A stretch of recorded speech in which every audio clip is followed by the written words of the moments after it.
Selamat datang kawan-kawan di latihan soal sejarah untuk UTBK SNBT. Langsung saja kita ke soal pertama.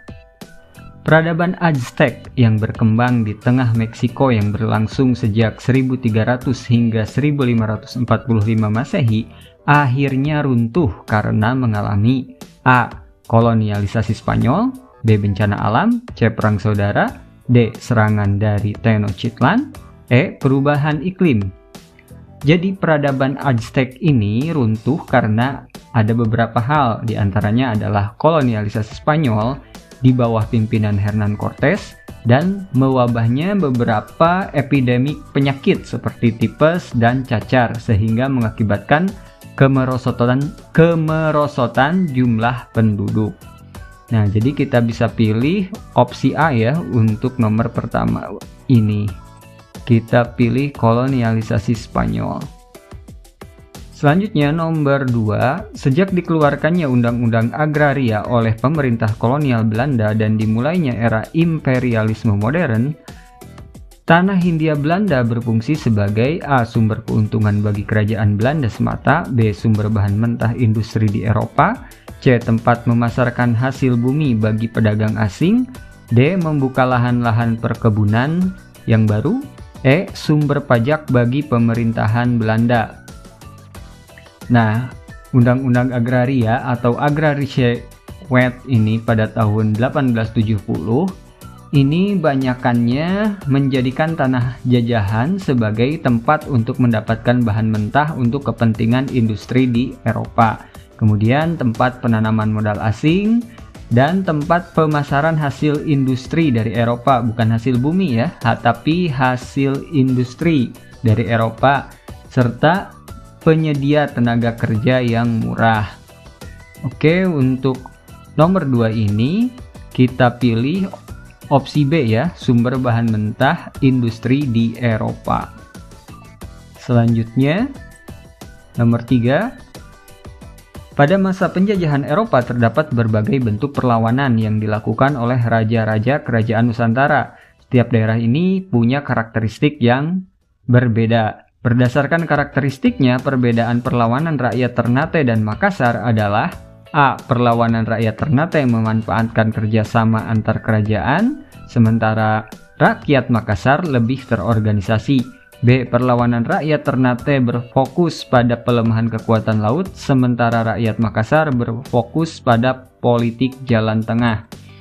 Untuk perlawanan rakyat Ternate sendiri, dia memanfaatkan visi misi untuk mengusir Portugis. Dengan visi misi ini, Ternate ini merangkul banyak kerajaan ya di luar kerajaan yang ada di Maluku seperti dari Jawa bahkan dari Melayu, yang membuat Portugis kewalahan dengan taktik mengepung dan menutup seluruh akses benteng milik Portugis.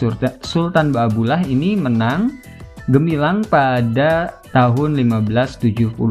Sementara itu untuk kerajaan Makassar sendiri di bawah Sultan Hasanuddin melancarkan strategi perang yang lebih terorganisasi dengan menguatkan benteng pertahanan Somba Upu dan melakukan diplomasi politik.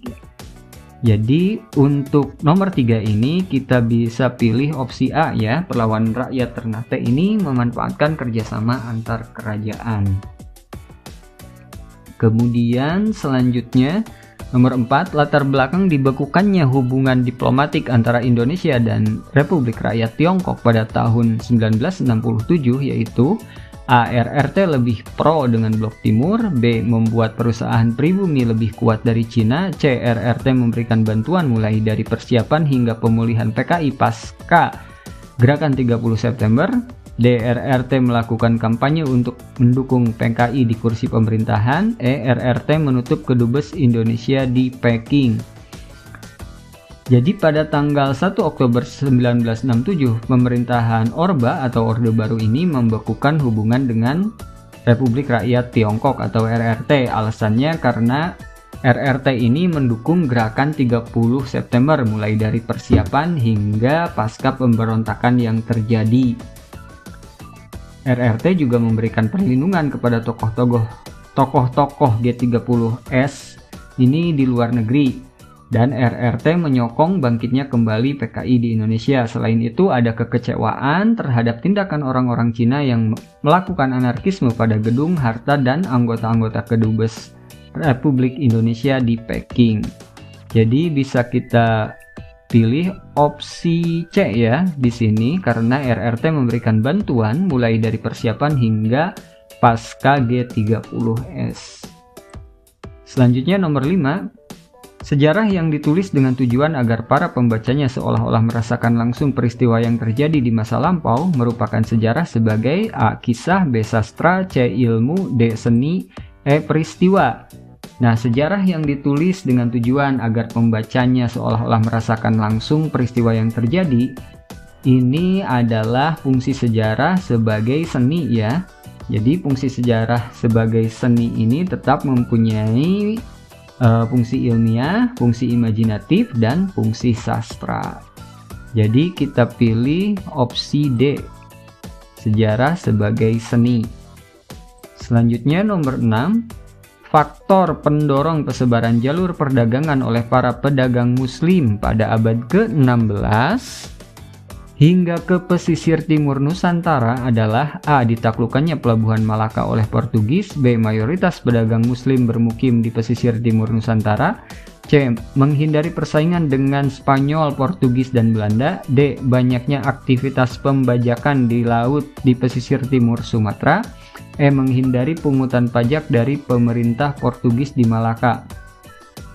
Jadi pada tahun 1511 terjadi peperangan yang tak terelakkan antara Portugis dengan Kerajaan Malaka. Peperangan ini berakhir dengan kekalahan Kerajaan Malaka. Oleh karena itu terjadilah pembagian kekuasaan. Nah, akibat dari kekalahan ini juga pedagang-pedagang muslim yang ada di Malaka itu terusir dan mencari tempat yang lain untuk melakukan perdagangan.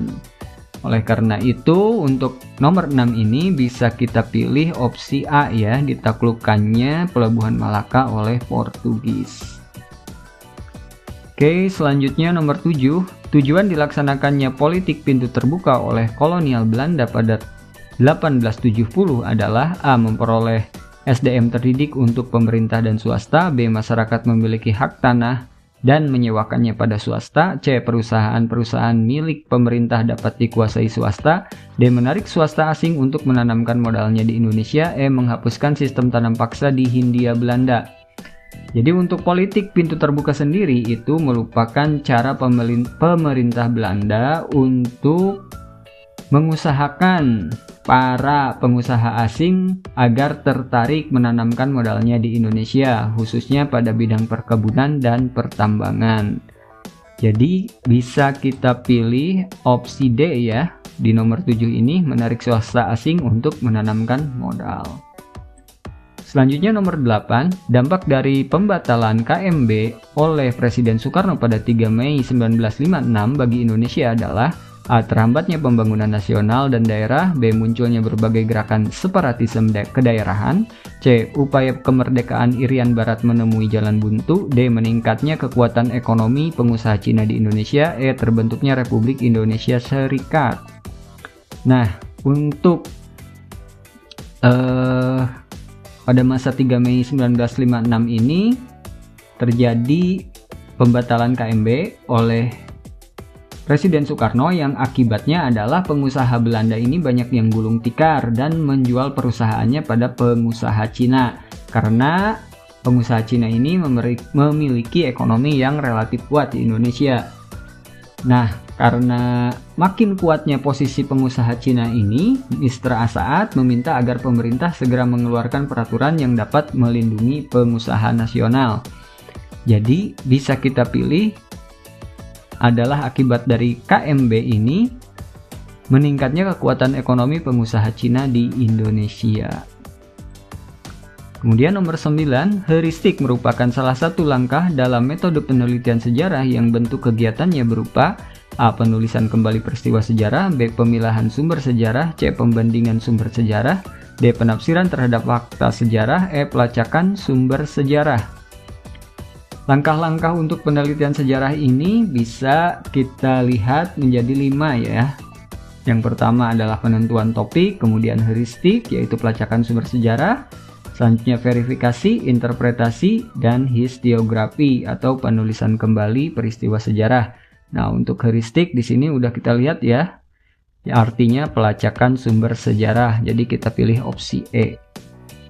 Kemudian nomor 10, kerajaan Hindu-Buddha pertama yang memiliki sistem administrasi kewilayahan negara berjenjang adalah A. Tarumanegara, B. Majapahit, C. Kertanegara, D. Singasari, E. Kediri.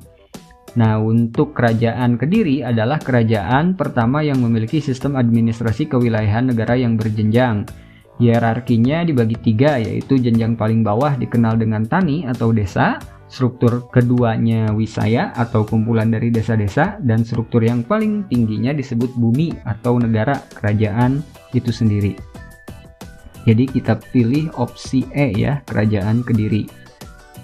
Kemudian nomor 11, ditemukannya berbagai prasasti yang menggunakan bahasa Sangsekerta huruf Pallawa sejak abad ke-5 Masehi adalah petunjuk bahwa A. Kemampuan menulis dan sastra masyarakat Nusantara telah berkembang sejak lama. B. Hubungan antara masyarakat dan bangsa India sangat dekat. C. Peranan kaum Brahmana dalam menyebarkan agama Hindu di Nusantara sangat kuat. D. Masyarakat di Nusantara sudah memiliki tradisi untuk mendokumentasikan peristiwa-peristiwa penting. Untuk prasasti atau inskripsi yang merupakan dokumen atau piagam yang ditulis pada bahan-bahan yang tahan lama ini mengindikasikan bahwa adanya pengaruh yang kuat dari kaum Brahmana, karena hanya kaum Brahmana saja yang menguasai bahasa dan huruf Pallawa. Maka prasasti-prasasti abad ke-5 Masehi ini telah menggunakan bahasa Sangsekerta. Oke, karena itu kita pilih opsi C ya, peranan kaum Brahmana dalam menyebarkan agama Hindu di Nusantara sangat kuat. Kemudian nomor 12, tujuan dilaksanakannya ekspedisi pelayaran pada masa Kaisar Yongle oleh armada ekspedisi asing yang dipimpin oleh Laksamana Cheng Ho adalah A. Menumpas upaya perompakan yang dilakukan Portugis di Malaka. B. Memperluas imperialisme dinasti Qin. C. Menunjukkan superioritas kekaisaran Cina dalam bidang perdagangan di Samudra Hindia. D. Menjalin persahabatan dengan kerajaan Nusantara di Selat Malaka. E. Mencari pasokan rempah-rempah untuk kekaisaran Cina. Jadi dinasti Ming pada masa kepemimpinan Kaisar Yongle ini mengeluarkan perintah untuk melakukan ekspedisi ke berbagai belahan dunia. Nah, ekspedisi ini memang bersifat diplomatik, militeristik, dan perdagangan.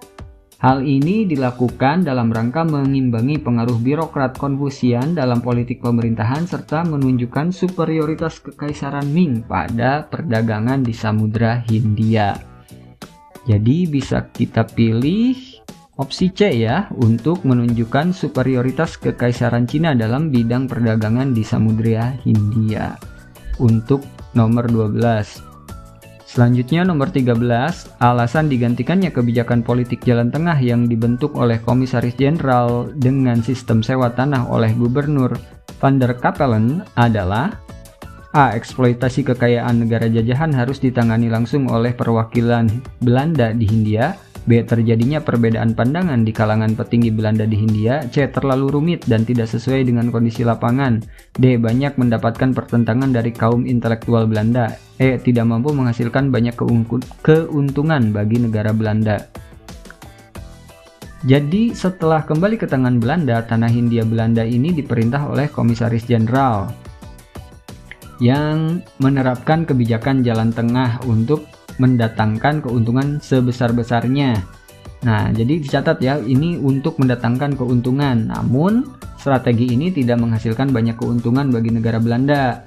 Nah, setelah itu Van der Capellen ini mengembangkan sistem sewa tanah dengan menghapus peran penguasa tradisional dan penarikan pajak yang tinggi.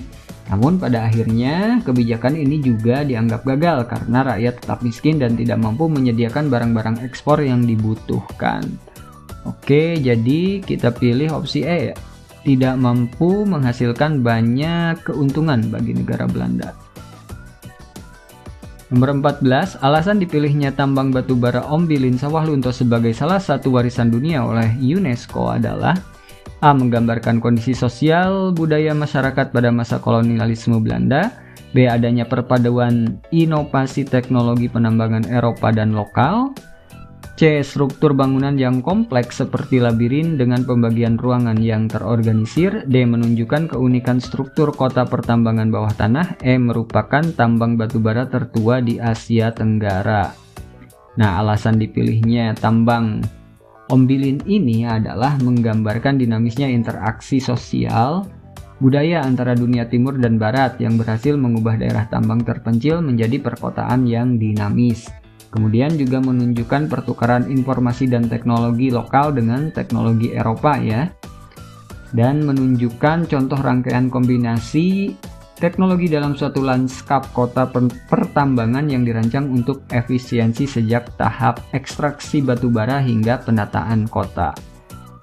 Jadi nomor 14 ini kita bisa pilih opsi B ya. Adanya perpaduan inovasi teknologi penambangan Eropa dan lokal.